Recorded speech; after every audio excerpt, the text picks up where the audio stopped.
sociales, política, economía, internacionales, ciencia, cultura, salud, medio ambiente, temas de actualidad, relieves. Ayer fue noticia, hoy es tema de reflexión y análisis.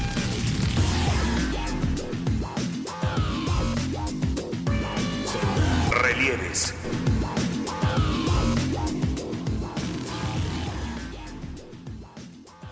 El Mancera se encuentra más preocupado por demostrar que los 4 policías preventivos que detuvieron al adolescente Marco Antonio Sánchez Flores presumiblemente no lo agredieron en Azcapotzalco el 23 de enero pasado. Familiares del estudiante y defensores de derechos humanos demandaron una investigación imparcial y justa. El abogado defensor Simón Hernández señaló que las autoridades capitalinas violaron un amparo al revictimizar al menor de edad y podrían enfrentar alguna sanción por ello. Es una situación bastante grave. La propia familia de Marco Antonio ya había solicitado a la Procuraduría General de Justicia del Distrito Federal de manera verbal que dejara de exponer ante los medios de comunicación imágenes de Marco Antonio y del expediente. Estamos presentando la denuncia por incumplimiento de la suspensión provisional. Tendrá que ser el juez federal quien a través de un procedimiento específico determine si se violó o no la suspensión y cuáles serían las posibles consecuencias del incumplimiento de esta medida. A pesar de ello, el Procurador General de Justicia de la Ciudad de México, Edmundo Garrido, presentó un análisis del momento de la detención hasta que fue localizado en el Estado de México, pero no se aprecia la imagen cuando lo liberaron los policías de la Secretaría de Seguridad Pública, ni tampoco por qué aparece el estudiante golpeado. Nosotros tenemos una restricción por parte de la Comisión de Derechos Humanos muy específica en no informar nada respecto a la situación de salud ni a datos personales de la víctima. El expediente todavía se encuentra para estudio en el hospital donde está siendo atendido. Ante la presión social y apoyo de los medios de comunicación, 5 días después fue hallado el estudiante de la Preparatoria 8 de la Universidad Nacional Autónoma de México, pero se desconoce cuándo fue liberado y por qué fue localizado golpeado en el Estado de México, relató el padre del menor, el señor Marco Antonio, luego de que vivieron momentos de angustia. Su pants y sus tenis, todavía. Y otro día en las condiciones que uno lo entrega, pues todo. Su pantalón amarrado con un lazo, sus tenis que no eran, unas playeras que tampoco le correspondían, chamarra grande, o sea que es una serie de irregularidades que por eso nosotros solicitamos que se investigue, se fue dando, ¿no? Pues yo creo que con la presión tanto de los medios como de la ciudadanía y todo eso fue como los motivó a hacer la localización en lo inmediato, ¿no? En días pasados, el joven fue trasladado del Instituto Nacional de Nutrición al de Neurología, donde le serán practicados diversos estudios, además de que la Comisión de Derechos Humanos de la Ciudad de México les informó que tenía nuevos videos. Al respecto, el presidente de la Comisión Nacional de Derechos Humanos, Luis Raúl González Pérez, criticó a las autoridades policíacas por aventurar hipótesis y quedar demostrado que los uniformados desconocen el protocolo de actuación. Yo creo que falta mucha profesionalización de los policías. Los protocolos existen, han existido, están los estándares y, sin embargo, vemos casos como el que acontece. En todo caso, tenían que haberlo presentado ante una autoridad a este joven, ya sea cívica o ministerial, según la conducta que le estuvieran atribuyendo, pero lo que no puede ser es que ni siquiera que hayan ignorado esos protocolos y que hoy haya toda una incertidumbre generada a partir del hecho que dio origen a esto. Al cumplirse 3 semanas de la desaparición del estudiante de bachillerato, se desconoce si los 4 policías de la Secretaría de Seguridad Pública están detenidos o permanecen en activo. Los padres del menor rechazaron que su hijo sea el que aparece en videos mostrados por la Procuraduría Capitalina y señalaron que se trata de un montaje donde se observa en un centro comercial del Estado de México al menor. También narraron que estuvieron a punto de perder las esperanzas de encontrarlo con vida. Por la sencilla razón de que ahí donde trabajo hay policías. Y ya platicando con uno, pues sí me encinó el cuero, porque la verdad me dice, ¿dónde pasó su caso, don Marcos? No, pues allá en el Rosario. Dice, híjole, ¿no aparece? No, dice, está difícil que aparezca, dice, porque allá están los canales, está esto, todo. Dice, pues por lo regular, allá desaparecen. O sea, ¿se imaginan qué sentí yo cuando me lo dijo eso? Pues olvídense, ¿no? Por eso yo digo, pues ya, aparezcanla como sea, ¿no? Estudiantes de educación media superior y organizaciones de la sociedad civil se manifestaron en la rectoría de la UNAM para exigir justicia y esclarecer más desapariciones de jóvenes. Ahí estuvo la mamá de Marco, la señora Edith Flores Rojas. Narró que su hijo fue despojado de teléfonos celulares y otros objetos de valor. Fue lastimado, mi hijo fue golpeado y no sé qué tanto mal le hicieron. Marco Antonio se encuentra internado en el Instituto Nacional de Neurología desde la semana pasada, donde evoluciona satisfactoriamente, señalaron sus familiares. Los invitamos a que continúen con el análisis de este tema en el programa Relieves.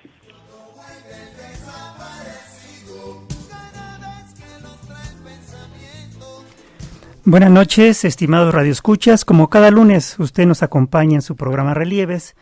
Y como escuchó, este día analizaremos con especialistas y familiares del joven Marco Antonio Sánchez la desaparición de este joven preparatoriano durante 5 días, luego de ser detenido por policías de la Ciudad de México el pasado 23 de enero.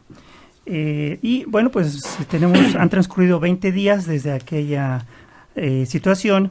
Y bueno, pues muchas preguntas todavía se hacen los ciudadanos de este país, los familiares, la defensa del joven y la opinión pública. Los habitantes de esta ciudad nos preguntamos qué pasó durante esos 5 días que no se supo nada de Marco Antonio. Para abordar este tema se encuentra aquí en cabina el abogado de la familia, Simón Hernández León. Abogado, buenas noches. Buenas noches. La señora Edith Flores, madre de Marco Antonio. Buenas noches, señora. Buenas noches. Y el señor Marco Antonio Sánchez, padre del joven preparatoriano.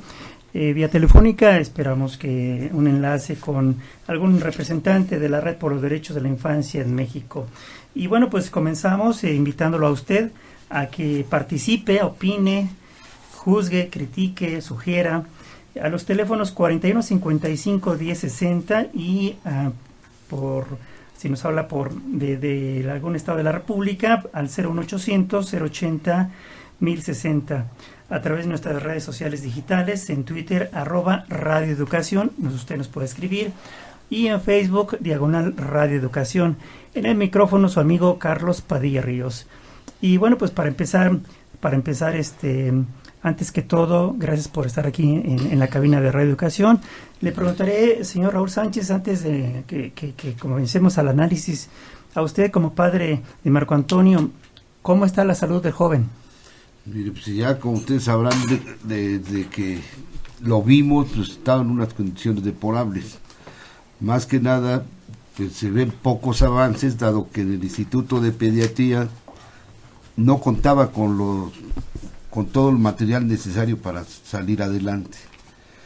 Más que nada porque ahí en el mismo hospital, que nosotros del primer día mencionamos que lo queríamos sacar de ahí porque no eran las condiciones, porque si de por sí sufrió los 5 días fuera de la casa, ahí todo el tiempo, la verdad, honestamente estuvo amarrado.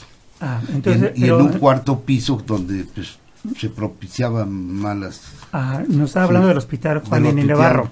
No, en el Juan N. Navarro nunca estuvo. Nunca estuvo, pasó ahí nada más como decimos vulgarmente, de rebote para un análisis. Ajá. Y de ahí al Instituto Nacional de Pediatría. Sí. Ahí dice usted que no había las condiciones sanitarias para atenderlo. Más que nada para atender su caso que representó de andar desambulando durante 5 días en la calle, ¿no? Entonces eso llegó en unas condiciones muy deplorables. Uh-huh. Entonces al meterlo ahí con muchos niños y enfermos y todo, también como el estado emocional que se encontraba pues era bastante deplorable, entonces se vio muy mal ahí. Y entonces desde el momento que vi eso yo trataba de sacarlo de ahí junto con su mamá, pero las mismas autoridades que no había que sacarlo, y entonces ahí, como vemos la realidad, se le volvieron a violar sus derechos humanos, puesto que ahora sí que vaya lo de la Comisión de Derechos Humanos del Distrito Federal no actuó en su momento para evitar todavía otro atropello a su persona. Claro. Gracias, Marco Antonio Sánchez. Señora Edith Flores, ¿qué supieron ustedes? ¿Qué les contó él? Si hubo posibilidades que él les contara algo. Sabemos las condiciones en las que lo encontraron, bastante deplorables, golpeado. ¿Les alcanzó a decir algo a ustedes antes de que lo hospitalizaran? ¿Qué le ocurrió en esos 5 días? Ustedes seguramente le preguntaron. Bueno, yo estuve con él mucho tiempo en el Instituto Nacional de Pediatría, puesto que ahí no tenía ni las condiciones, o sea, para que pudiera estar ni el personal adecuado, como lo enfatiza su padre. Entonces, dentro de sus delirios, de repente me decía que le había salido mucha sangre del ojo, que porque se había pegado en una puerta de cristal.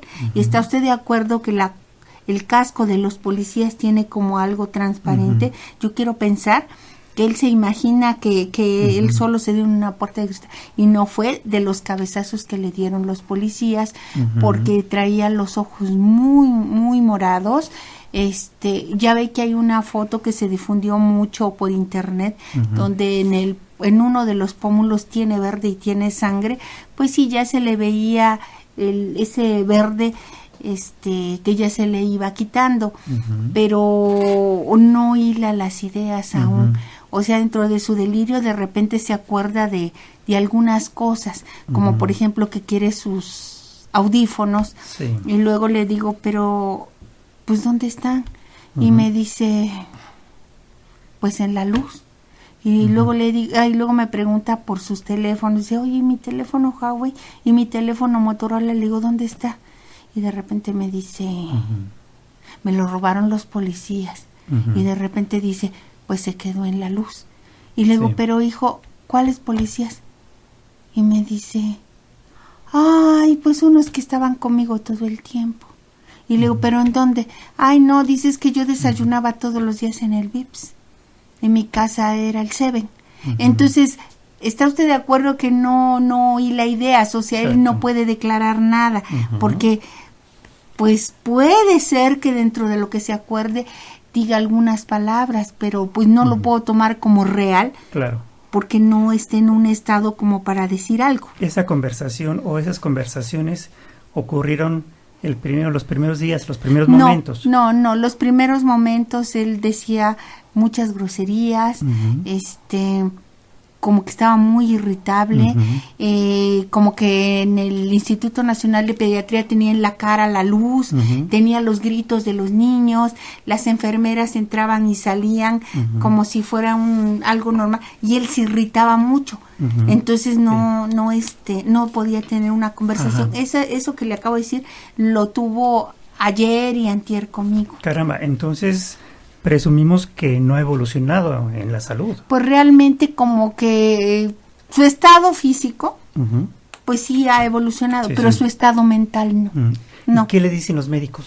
Bueno, el doctor del Instituto Nacional de Neurología, en 2 días que he estado allí, sí nos informó que como no llega la carpeta de informe médico del Instituto Nacional de Pediatría, pues él no puede esperar, y ya le empezaron a hacer como una resonancia magnética, que le van a hacer un encefalograma, pero le están haciendo los estudios, los que le hicieron en el Instituto Nacional de Pediatría, como no tienen informes, pues le están volviendo a repetir la mayoría, que le hizo un examen de orina, uno de sangre, uno de los pulmones, uno de los riñones, pero en sí falta mucho porque él tiene un informe así como muy no creíble. ¿Pero no les dan un diagnóstico a ustedes? No, dice que él ahorita no puede dar un diagnóstico hasta que no tenga todos los estudios. Caramba, pues una situación muy grave porque, abogado,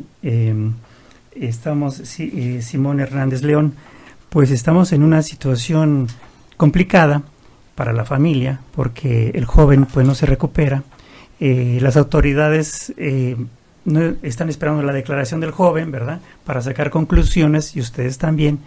Y pues hasta el momento, pues todavía no sabemos, abogado, qué pasó durante esos días. No sabemos si es algo que no únicamente debiera depender de la declaración de Marco Antonio. Nos parece que el tratamiento de las autoridades en el caso ha sido por lo menos negligente e insensible. Pensemos en 3 momentos. Cuando él es detenido, no hay ninguna persona y no ha sido ubicada la persona que dicen los policías que pidió que lo detuvieran. Suponemos que fue una detención arbitraria. Él no fue conducido ante una autoridad que controlara esa detención y determinara cuál era su situación. Después desaparece bajo custodia de los policías, eso es lo que sabemos. Uh-huh. En el periodo en el que está desaparecido, digamos en un segundo momento, las autoridades siempre trataron el caso como si se tratara de una situación de una persona extraviada. Y eso también supone pues una serie de omisiones. No es lo mismo asumir que hay participación de agentes del Estado y que se generen una serie de mecanismos para su localización, a considerar que una persona se encuentra extraviada, que le da un componente y un tratamiento totalmente distinto. Y finalmente, una vez que él ha aparecido, nos parece que la actuación de la Procuraduría, lejos de centrarse en explicar y en deslindar responsabilidades y decir qué pasó en esos días, pues ha estado más enfocada tanto a la vida privada, a los antecedentes de Marco Antonio, a exponerlo en los medios y a seguir insistiendo en una versión que sin una investigación está exculpando a los policías de toda responsabilidad. Y eso nos parece pues muy preocupante, ¿no? Tanto el secretario de Seguridad Pública, el procurador, el propio jefe de gobierno han insistido en que en este caso no hay ningún delito, que simplemente fue un error de protocolo, que él estaba deambulando en las calles, y nos parece que eso es muy preocupante, porque es condicionar la posibilidad de una investigación objetiva e imparcial a estas declaraciones que dan por sentado que no hay ningún tipo de responsabilidad. Entonces, en esos 3 momentos, tanto en su detención y su desaparición, en esos días que no fue localizado, y una vez que él aparece no da una respuesta satisfactoria a la familia, pues es algo que en lo que las autoridades tienen gran responsabilidad. Uh-huh. Sí, cómo no. Abogado, pues ha surgido todo este caso en estos 20 días, pues una polémica muy interesante. Mientras las autoridades califican el hecho como un extravío, usted y la familia consideran que fue una desaparición forzada. ¿Por qué, en opinión de ustedes, se puede considerar una desaparición forzada el caso de un joven que es detenido, subido a una patrulla, según la versión oficial, lo dejan libre después, pero el joven no aparece durante 5 días, después aparece? En opinión de usted, ¿por qué podría ser una desaparición forzada? Mira, nos parece que esa es la línea de investigación que tendría que agotarse, sin descartar otras, pero la desaparición forzada, como lo define nuestra legislación, la Ley General en materia de desaparición, las convenciones internacionales, tiene, digamos, un componente complejo. Tiene que ver con la detención de una persona, tiene que ver con su ocultamiento, con la negativa a reconocer la detención y a dar información sobre su paradero. Y nos parece que estos elementos están presentes en el caso de Marco Antonio. Él fue detenido sin ninguna justificación, él estaba bajo custodia de agentes del Estado cuando se le dejó de ver.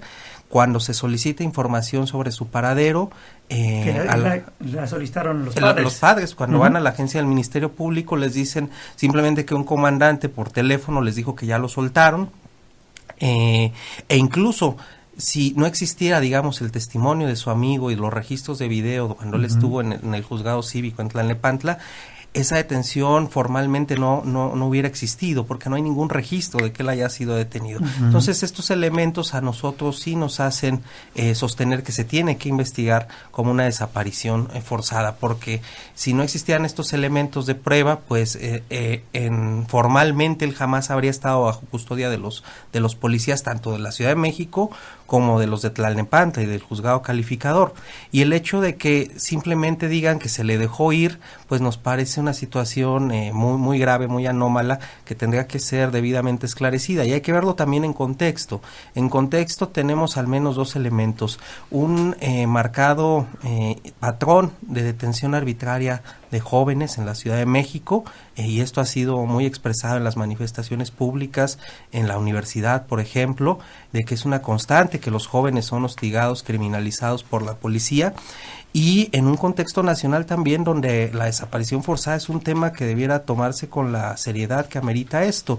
Tenemos en los últimos 10 años una cifra de 8,000 jóvenes, adolescentes desaparecidos en el país. No sabemos si es desaparición forzada o no, pero lo que sabemos es que gran parte de esto, 80% de estos 8,000 jóvenes desaparecieron en los últimos 5 años. Entonces es una problemática que también debe verse en contexto, ¿no? En el contexto de la Ciudad de México y en el contexto de la desaparición forzada en el país, y por tanto no tendrá que descalificarse o descartarse la desaparición forzada sin una investigación. Es lo que hemos venido exigiendo. Claro. Que haya una investigación y una vez concluida esta, que entonces se dé un resultado satisfactorio, pero no se puede descartar sin una investigación, porque eso nos parece pues favorece la impunidad y alienta este tipo de eventos, ¿no?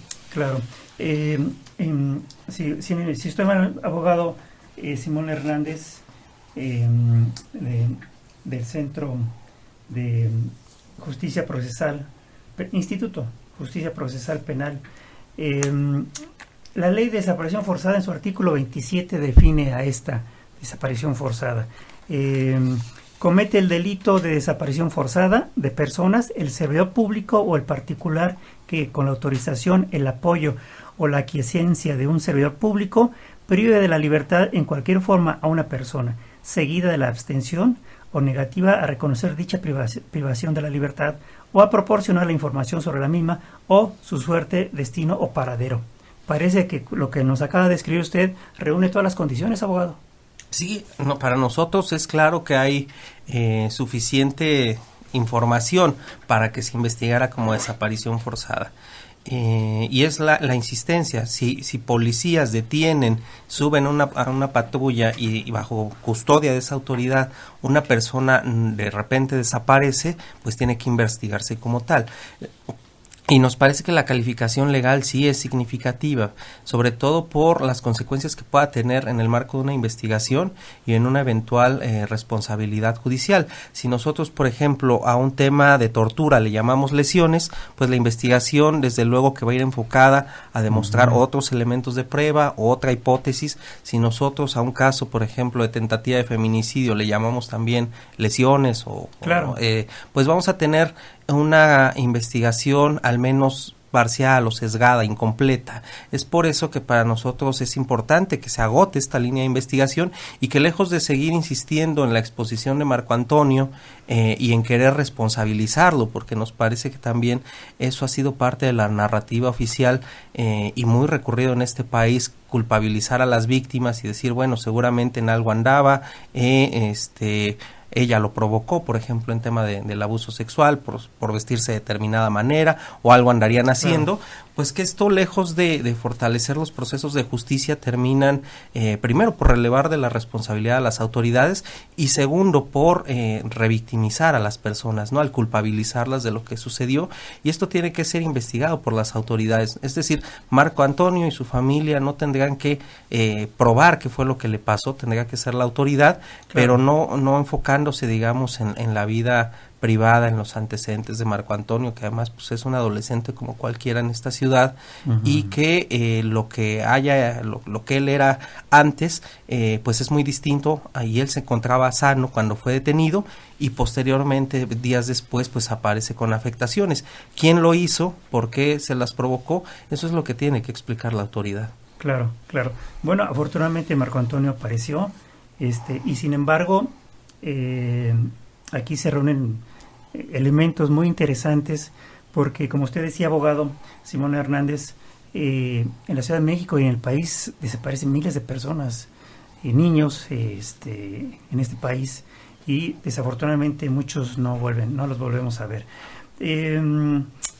Nos llegaron ya las primeras llamadas aquí a la cabina de Radio Educación del señor José Luis Moreno Carrillo. Él tiene 51 años de edad, vive en la delegación Tlalpan, profesor de historia. Dice, es un caso muy preocupante, pero es una muestra de la descomposición social. El Estado ha perdido el Estado de Derecho. Los que representan la autoridad se comportan como delincuentes. Mi pregunta sería, ¿hasta cuándo vamos a seguir permitiendo a los mexicanos los abusos de autoridad y que le echen a perder la vida a los jóvenes? No veo buena voluntad política por parte de nuestras autoridades. Es un Estado dictatorial donde valen más los derechos de los que más dinero tienen. Podemos parar este fenómeno, pues hacen todo un montaje para que la gente les crea.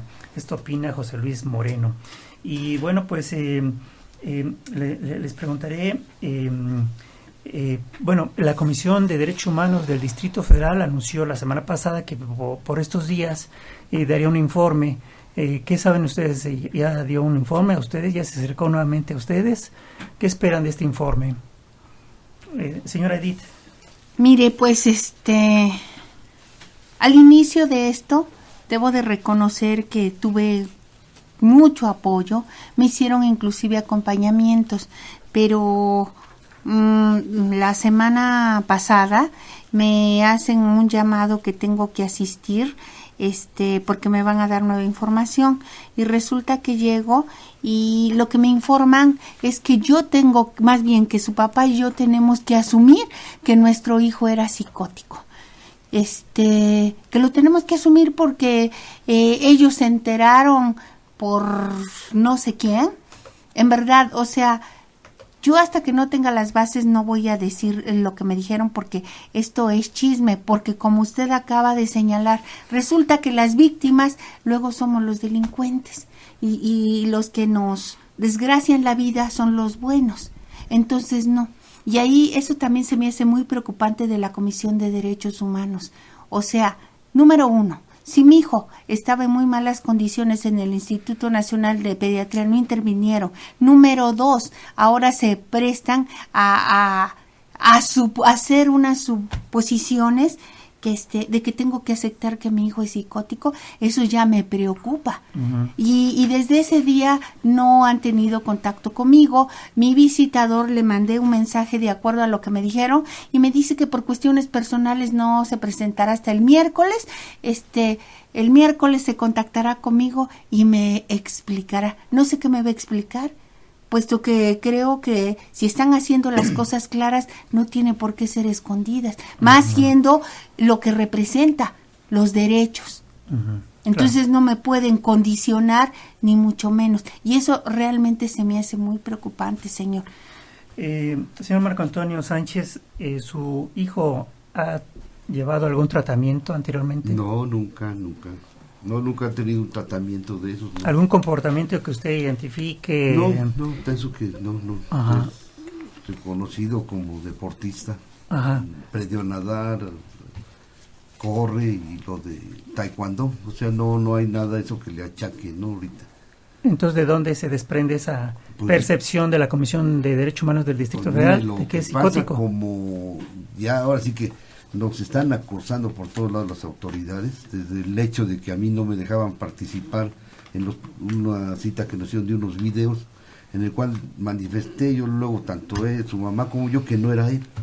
Entonces ahí se molestaron, a mí no me dejaban que yo asistiera con un representante legal, en este caso nuestros abogados que me representaban a mí, uh-huh, y a una abogada, Mariana Gil, la hicieron que se fuera a otro lado, y la abogada que estaba conmigo la querían sacar de ahí, uh-huh, entonces yo me negué rotundamente, me salí de ahí y fue como lo aceptaron. Pero no hay nada, ya nos quieren, pues más bien nos están incriminando, como dice su mamá, porque realmente ahora sí que nosotros somos los malos de la película. Uh-huh. Y no ha habido ningún acercamiento con ellos, ni han reparado los daños, como le digo, nomás hemos sido como pelotita, porque al Navarro nomás fuimos de entrada por salida, ahí llegamos a las 4 de la mañana, vaya que sea repetitivo, a las 7 estábamos en el Instituto Nacional de Pediatría, sin las atenciones y sin nada, ¿no? Así, como sin tomar en cuenta lo sucedido a mi hijo, ¿no? Entonces, de ahí hemos ido un peregrinar, pues, cansados y todo eso. Ahora sí que nosotros luchando para que él se recupere, y aparte, como que un enfrentamiento directo con las autoridades.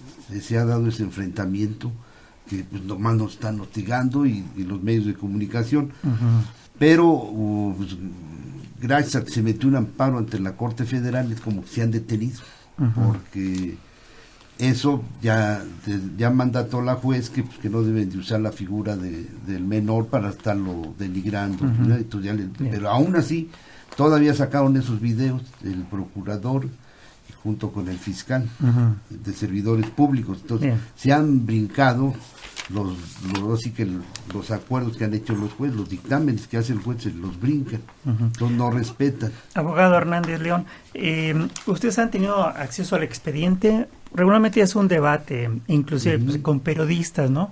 Que las autoridades no quieren dejar a la defensa ver los expedientes. ¿Cuál es el caso de ustedes? Pues bueno, hemos tenido una obstaculización sistemática para tener hasta el día de hoy, hasta este momento, 20 días copia después del expediente, de los dictámenes, de los videos, de estas pruebas de reconstrucción. Hoy en día la familia no los tiene. ¿Usted no lo tiene? No. ¿Cuál es el argumento de la autoridad? Para negarle primero el tema de la representación legal del señor, que hoy tuvimos una reunión y se nos dijo que se nos iba a dar una copia en estos días. Sin embargo, pues no hay una justificación razonable, digamos, para que durante tanto tiempo no se haya dado una copia íntegra del expediente. Se permite la consulta, pero en horarios limitados a nuestras colegas abogadas. Entonces, bueno, nos parece... solamente la consulta ahí. Sí, y esto deriva en otra cuestión, es decir, para nosotros es muy claro que esta versión donde se busca señalar algún tipo de antecedente de Marco Antonio, pues en realidad el único propósito que tiene es responsabilizarlo a él, ¿no?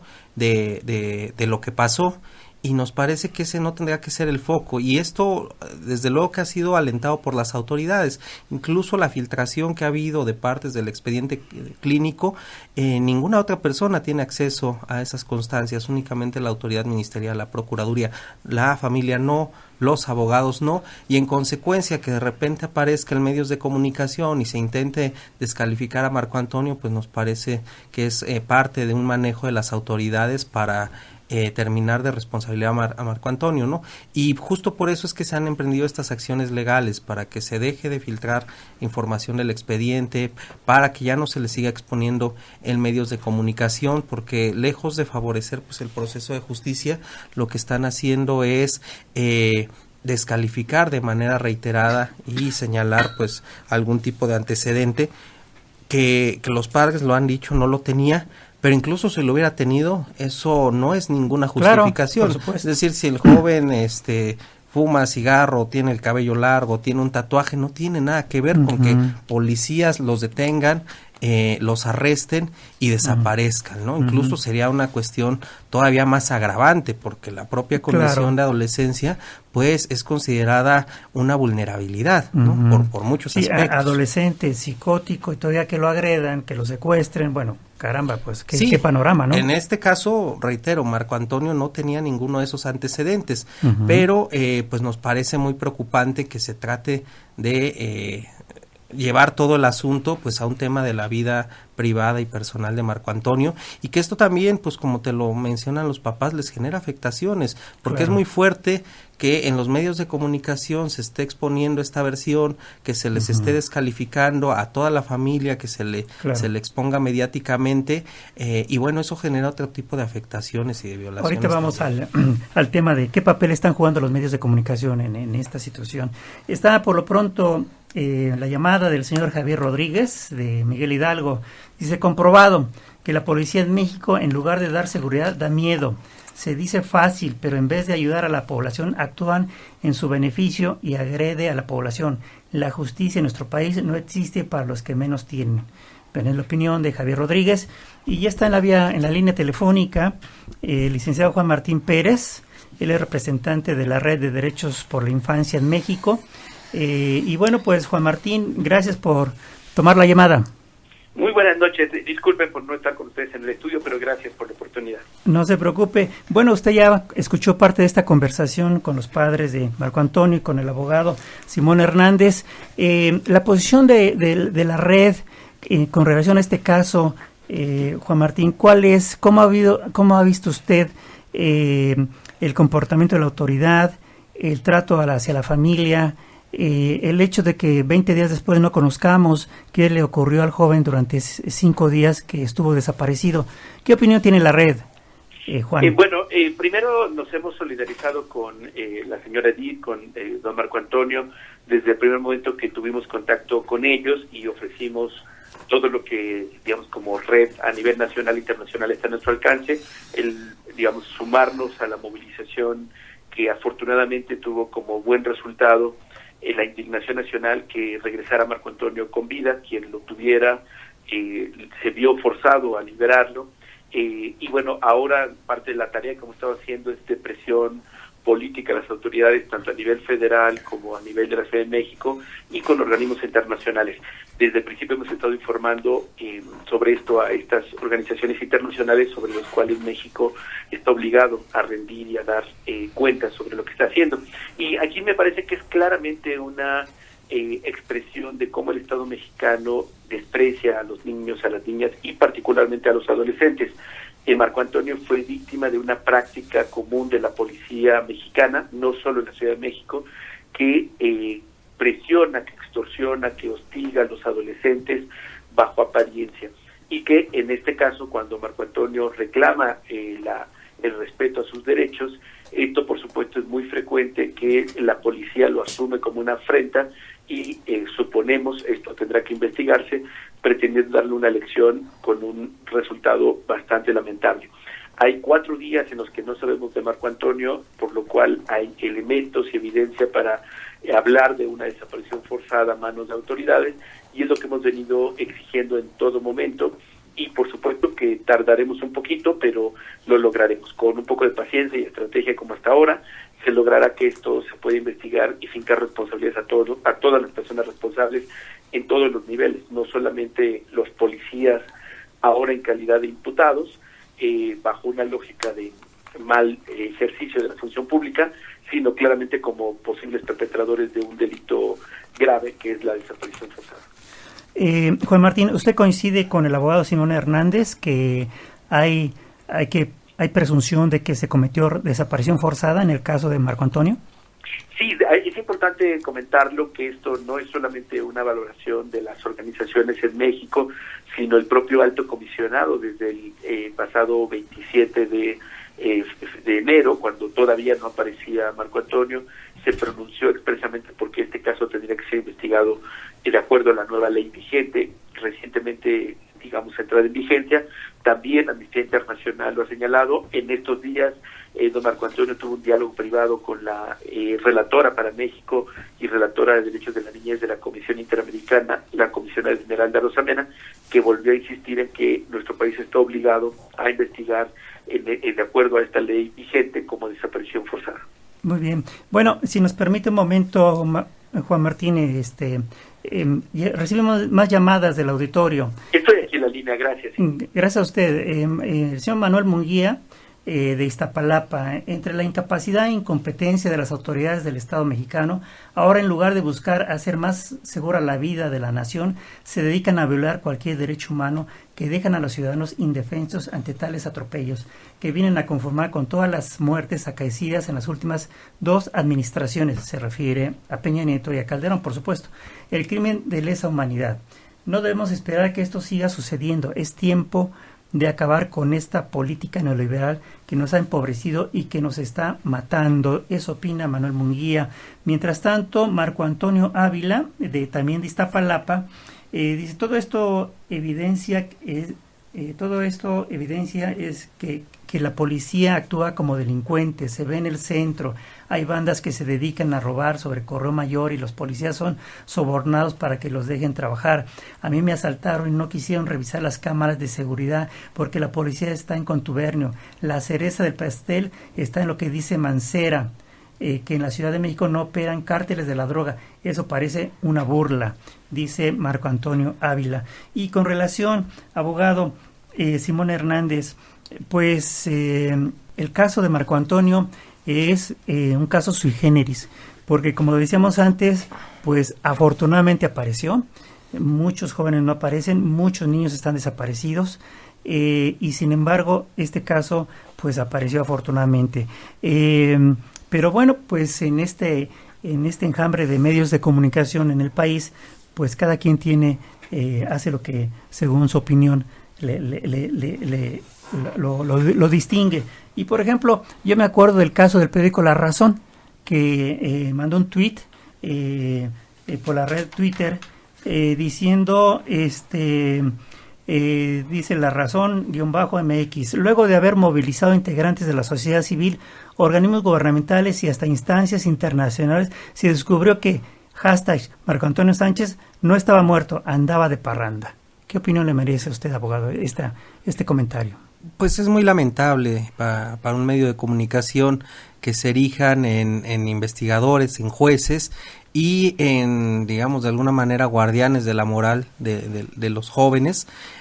Nos parece que el interés noticioso tendrá que ser abordado de otra manera, pero lo que no se puede es adelantar conclusiones, ¿no? Y descalificar a las víctimas, en este caso de violaciones a derechos humanos y también de los delitos, porque esto supone normalizar todo este proceso de violencia en el que viven los jóvenes en las últimas décadas, y desde luego que el Estado es un actor fundamental en los grupos del crimen organizado, pero nos parece que seguir relativizando y banalizando, digamos, la responsabilidad y terminar por descalificar a las víctimas, pues es un ejercicio muy lamentable. Nosotros hemos destacado el papel que han tenido los medios de comunicación en la aparición de Marco Antonio. Nos parece fue fundamental la difusión, la exposición y la presión que se generó al gobierno, y que suponemos que eso es un factor decisivo en que él haya aparecido con vida.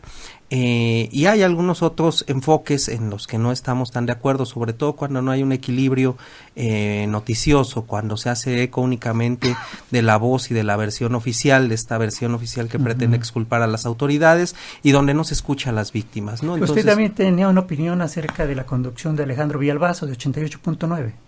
No sé qué comentario hizo. Bueno, que también en alguna forma fue por la tendencia de La Razón, pero bueno. Bueno, tendría que haber, me parece también hay algún ejercicio más deontológico, de una ética de comunicación. Nos parece que los medios que, por ejemplo, reproducen las filtraciones que pues no pueden venir de otro lugar que no sea la Procuraduría, pues también incurren en alguna falta ética, ¿no? Porque ¿quién publicó esa filtración? Se publicó en varios medios, en televisión, parte del expediente clínico, ¿no? Y bueno, vulnerando los derechos sí, a la privacidad, intimidad, a la privacidad del joven. De Marco Antonio, ¿no? Y esto es algo que además no solo tiene que ver con el amparo, donde ya había una restricción, tiene que ver con la propia solicitud de los padres a la autoridad de que esa información tuviera un resguardo adecuado y no se estuviera ventilando en los medios de comunicación, porque esto también implica que las autoridades, en lugar de enfocar sus esfuerzos institucionales en la investigación, parecen más interesadas en estar en una política de comunicación activa del caso, donde claramente la Secretaría de Seguridad Pública alentó rondas de entrevistas con los policías, donde el procurador... Que los llevaban y incluso hace un par de días en las propias instalaciones de la Secretaría volvieron a declarar. Entonces, bueno, pues esto nos parece muy preocupante. Los andaban paseando por ellos los medios. Son autoridad investigada y al mismo tiempo son juez y parte, y terminan siendo ellos las víctimas, ¿no? Entonces no nos parece que esta sea la conducta que debiera tener la autoridad, ¿no? Claro. Un caso, Juan Martín Pérez, con relación a lo que usted considera ha sido el papel de los medios de comunicación en este caso de Marco Antonio, por favor. Sí, a ver, yo creo que me sumo a la reflexión que hace mi colega Simón respecto a la necesidad de una ética pública en los medios y por un lado, por el otro, en el cumplimiento de la ley. La Ley General de Derechos de Niños, Niñas y Adolescentes es explícita y prohíbe la difusión de imágenes que puedan poner en riesgo la seguridad, la integridad y dignidad de una persona, en este caso adolescente, y recordemos que la propia autoridad en las distintas conferencias de prensa han circulado los videos sin ocultar el rostro, sin poner algún tipo de protección. Los medios están en este mismo incumplimiento, además de, por supuesto, es convertirse, digamos, en los voceros ilegales de la autoridad al aceptar estas filtraciones. Entonces yo creo que sí valdría la pena hacer una problematización entre los medios de comunicación, que hay un límite entre el interés periodístico y la violación a la ley. Y esto, toda vez que tiene que ver con una persona menor de 18 años de edad que tiene protección especial. Hemos estado insistiendo con los medios en la necesidad de respetar la dignidad, la integridad de Marco Antonio y su familia. Les hemos pedido que no estén haciendo visitas a la casa de Marco Antonio y su familia, de los testigos, y entendemos, por supuesto, que están detrás de la nota, pero esto no puede estar por encima del interés superior de la niñez, como lo establece nuestro artículo 4 constitucional. Y por último, creo que es central que los medios, sin duda, que han apoyado, puedan también hacer una revisión de cómo en muchos sentidos se convierten en la voz de la autoridad, y de alguna manera, particularmente algunos personajes o pseudo periodistas como este señor Villalbazo, hacen claramente la labor de golpeteo a las víctimas, que no es nuevo, o sea, con este señor no es absolutamente nuevo.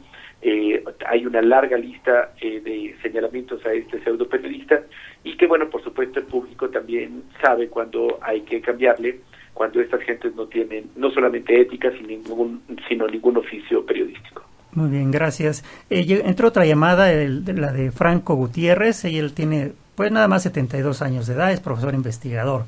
Dice, la integración de grupos civiles especializados para conocer, investigar y diluir tendencias de los gobiernos a atropellar derechos fundamentales como son la seguridad, la salud, educación y empleos, entre otros, y sin vivir del erario, está logrando que la sociedad tome en sus manos su propio destino, sin tener que confiarlo a la mafia de partidos electoreros. Saludos a todo el equipo. Gracias, Franco Gutiérrez. Y como ve, escucha usted, Radio Escucha, pues usted puede participar. Todavía tiene tiempo para marcar a los teléfonos 41 55 10 60. Y si usted vive en algún estado de la República, nos puede marcar al 01800 080 1060. Y si alguno de ustedes utiliza Twitter o Facebook, bueno, pues el Twitter es @radioeducación y el de Facebook es /radioeducación.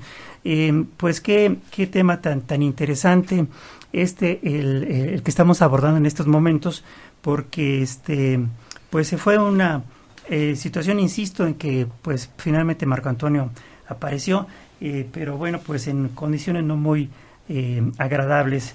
Señora Edith Flores, madre de Marco Antonio, ¿a qué se dedica su hijo? ¿Qué es lo que hace regularmente? Ir a la escuela, correr temprano. En Prepa 8.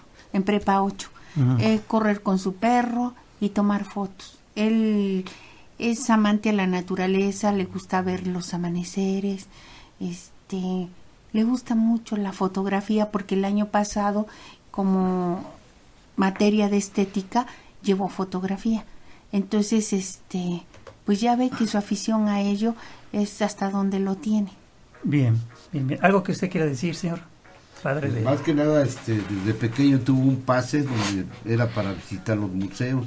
Entonces de ahí le agradó. Los 6 años de la primaria visitó cada semana, cada sábado y domingo museos. O sea que ahí se demuestra que realmente le ha gustado el arte, como dice su mamá. Todavía a principios de enero fue con su mamá a Puebla y visitaron varios museos allá. O sea que... Uh-huh. Que más que nada eso es lo que... Y aparte, como le decimos, no por vangloriarlo, pero todavía habla el inglés, y aparte ya niños de la colonia ya les daba clases de inglés y matemáticas. Y así como nos quieren como lo quieren tratar, pues como que no es por ahí el asunto. Claro. Señora, por favor. Mire, yo siempre fui de la idea de que mi hijo llevara una formación académica, deportiva y cultural. Él desde muy pequeño era de los niños del Museo Soumaya. Él ahí le enseñaron a trabajar con varias obras de, por ejemplo, de Rodin, Van Gogh, Murillo y eso. Después de ahí fue absorbido por un programa que se llama Pasaporte del Arte, a donde él cada 6 meses visitaba 12 museos, ahí en el Centro Cultural del Bosque, luego tenían ópera, obras de teatro, y yo tengo los reconocimientos, y ahí están en los registros. Y desde la edad de 6 años empezó a practicar taekwondo hasta los 14, que llegó al grado de cinta negra. Entonces, mi hijo siempre ha estado pues movido en esas situaciones, disfruta mucho los museos, por eso también es su afición a la fotografía, porque él trae una formación cultural así. Entonces, ahora no me pueden decir que mi hijo es trotamundos o que es psicótico y que él tiene la culpa de lo que le pasó. Bien. Licenciado Juan Martín Pérez, de la Red de Derechos por la Infancia en México, ¿cuál sería, qué espera usted de este caso? ¿Hacia dónde se dirige? Todavía el joven pues no está en condiciones de declarar. ¿Cuál sería su exigencia? Bueno, tenemos ahora, digamos, como la etapa en la que afortunadamente, como un caso bastante privilegiado, Marco Antonio regresó con vida. Como hemos explicado, no es común, cada día desaparecen 4 niños, niñas o adolescentes, más de 6,000 en estos 10 años. Entonces, lo que tenemos ahora que insistir es la justicia para Marco Antonio y su familia. Significa una investigación apropiada desde el marco de la ley de desaparición forzada. Significa también la reparación del daño por todo lo que ha sufrido él y su familia.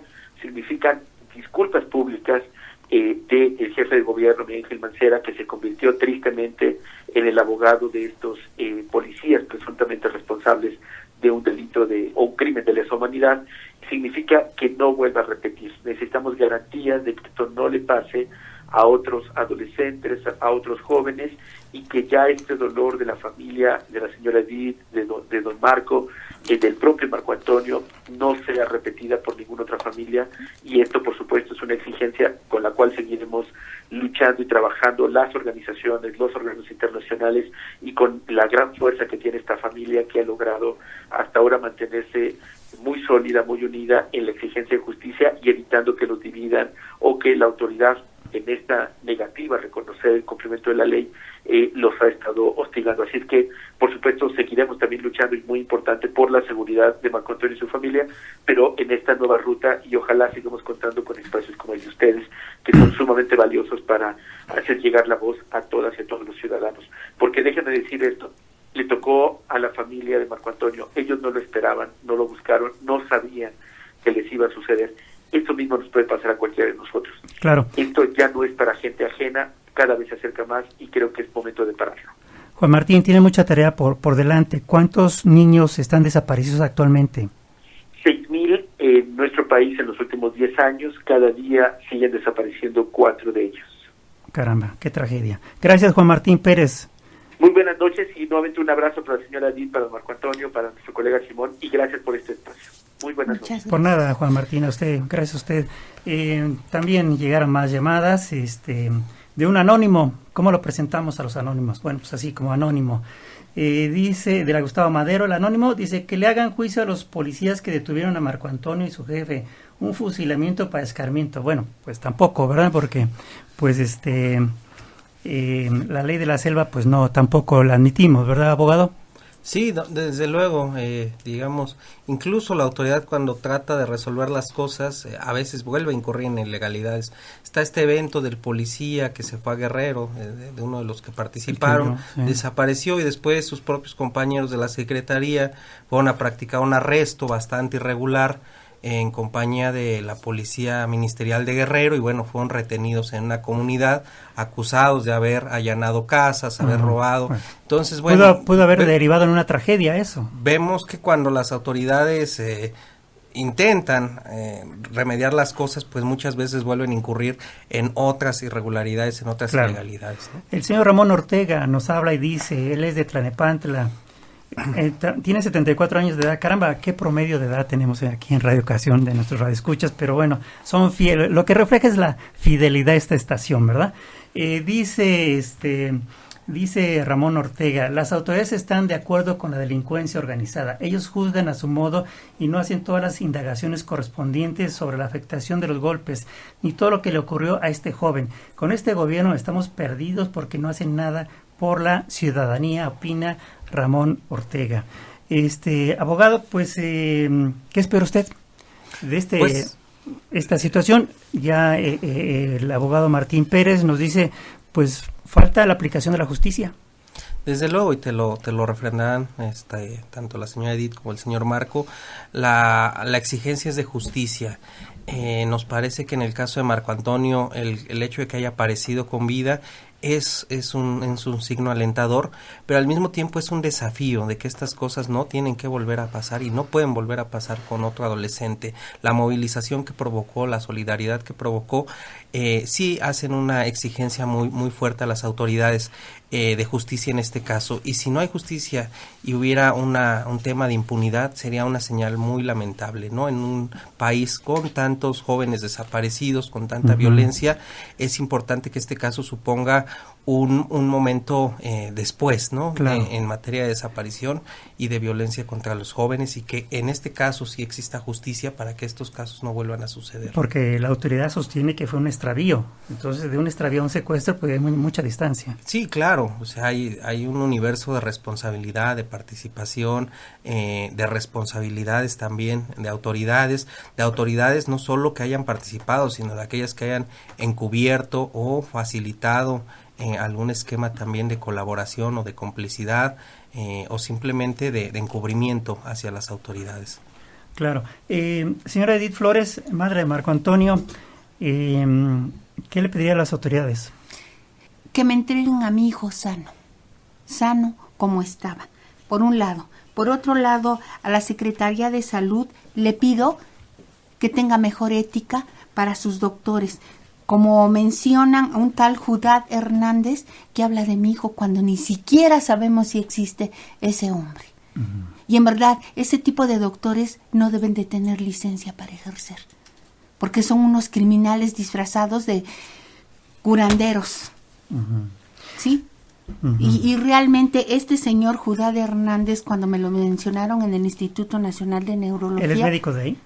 No, nada más me dijo el médico tratante de mi hijo que él había dado un informe que mi hijo era psicótico y que se llama Judá Hernández y que es un médico de la Secretaría de Salud. Pero en su casa lo conocen porque yo no. Y mi hijo mucho menos. Pero ese diagnóstico médico coincidió con el de la Comisión de Derechos Humanos. No, nada que ver. La Comisión de Derechos Humanos habla de un informe que según es muy confidencial y muy privado. Yo voy a pedir que se investigue esto, pero no puedo decir porque no tengo el dato bien. Pero yo le voy a pedir a mis abogados que hagan un seguimiento de esa investigación y si usted me lo permite, yo vengo a informarlo aquí. Gracias. Así como el de el tal Judá Hernández. Aunque usted comentó que había sido la Comisión de Derechos Humanos que calificó o dijo que su hijo es un psicótico. Ah, sí, que teníamos que querían que aceptáramos su papá y yo, que era psicótico para que tuviera mayor responsabilidad. Caramba. Entonces, no.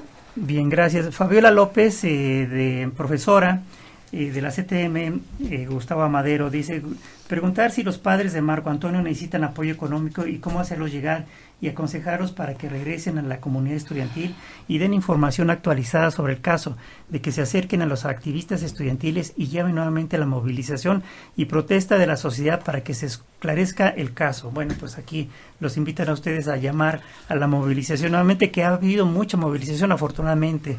María Ramírez Elisea dice, conozco a Marco desde los 12 años y siempre ha sido un joven normal y me indigna que ahora quieran criminalizarlo. Saludos a los papás de Marco, en especial a su mamá, a quien conozco desde hace mucho tiempo, dice María Ramírez Elisa. Pues muchas gracias. Pues eso es llegamos, desafortunadamente terminó el tiempo de este programa. Pues les agradecemos mucho su presencia a ustedes para venir aquí a narrar la historia de qué ocurrió con Marco Antonio. Abogado Simón Hernández León, muchas gracias por estar aquí en Radio Educación. Gracias a ustedes. Gracias, señora Edith Flores. Muchísimas gracias por el apoyo. Gracias por darnos esta oportunidad. Marco Antonio Sánchez. Pues, agradecido con ustedes porque gracias a eso apareció vivo. Gracias, buenas noches. Buenas noches.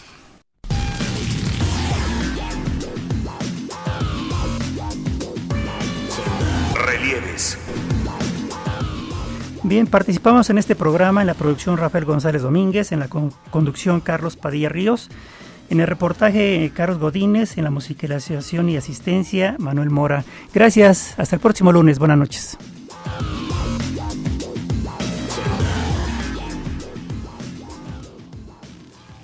Hablemos claro.